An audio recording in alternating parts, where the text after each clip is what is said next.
Hello, good morning. It's Philippa Mitchell from Green Your Life with We Can Eco.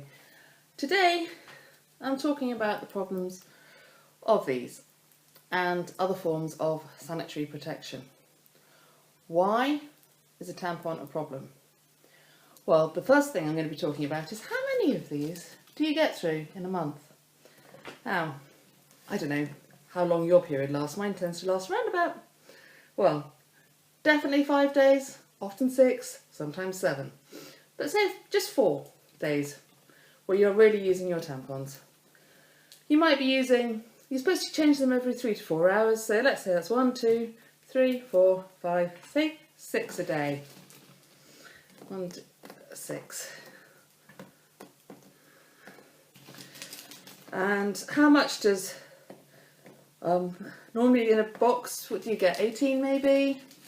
So you're probably talking at least 2 boxes a month, 1.5 boxes a month, and that's what, £3-4 a month? There we go. So I think I've got 6 in each of these. What happens to these when you finish with them? Where do they go? I hope you don't flush them down the toilet is all I'm saying, because if you do flush them down the toilet, not all of our sewage treatment systems are designed to deal with these.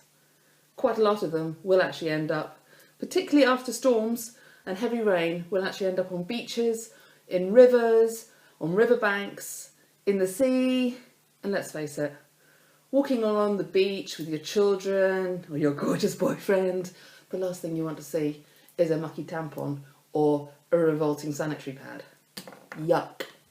So that's one big problem with them. But if you don't throw them down the toilet, they will end up in landfill, and they take a while to dissolve. Oh, so they take quite a long time to decompose, that's the word I want, not rot, dissolve.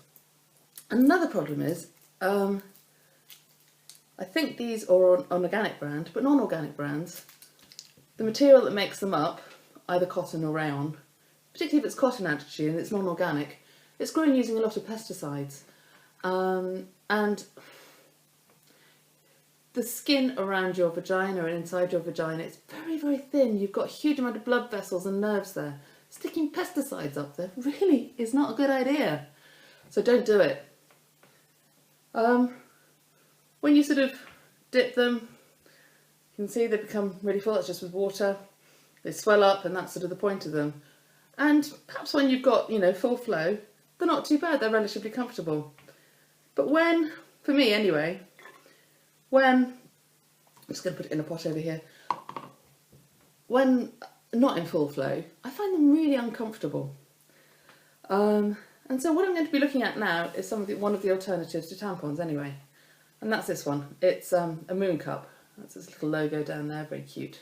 Moon cup, what is it? It's a silicone. You can see it's incredibly flexible. It's made from silicone, and essentially it's a silicone cup. You fold it like that. You can see it's all folded. Ploops, popped open. And I find it easier sitting down. Some people find it easier standing up. But whichever position you find it easier to insert a tampon, that's how you insert this. And if anybody tells you, gosh, isn't that a bit big to fit up your bits? Particularly if it's a bloke. Tell them, I didn't know you were only that big. And let's face it, I've had 2 babies coming at me. They're a lot bigger than that. And less flexible. So what happens to it when it's actually up in your bits? I'm just going to put some flour in here to make it a bit more gloopy. And add some colouring in to make it a bit more lifelike. There we go. Oh yes, that's about the right sort of colouring. Well, this forms a suction with the walls of your vagina, so it can't leak. And gradually it fills up with gloop. So, got gloop in there, with your blood in there, your menstrual blood, and the colour will change and the consistency will change during the course of the month. What happens when you take it out? Well, I tend to sort of hold on to the bit at the bottom and push in on the sides. So that breaks the suction, and pull at the same time. And it's really important to relax your vaginal wall muscles, or actually actively push, which all of us who've had babies should know how to do. Then it's just a matter of emptying it down the toilet. Obviously I don't have the toilet. You get your rinse.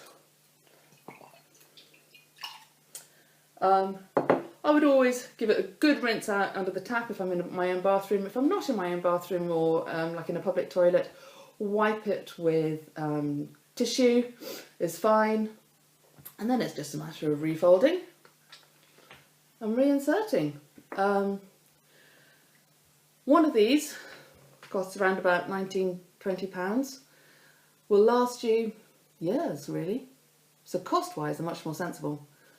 And you're not throwing out 20-odd tampons every month into landfill or onto rivers or beaches. Cost-wise, environmentally-wise, and also for your health.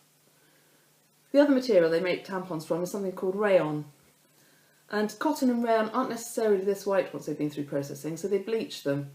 Sometimes with something called dioxins, which is a known carcinogenic. Tampons have also sort of been known to be linked to toxic shock syndrome. Not ideal. That can actually be fatal or severe in some ladies. What about if you don't like tampons? What's your alternative? Well, this is a washable. It's incredibly soft, and you've got poppers to attach it to your underwear. They're not going to stick to your legs or your pubic hair and then pull when you try and take them off. Maybe that'll never happen to you. They're actually very comfortable to wear, and a lot of people actually find that using these reduces their period pain as well. And no chemicals next to your very, very fragile skin. Thanks for listening, and I'll catch up with you next time. If you have any questions, please do ask, and contact me through the information below. Thanks then, bye.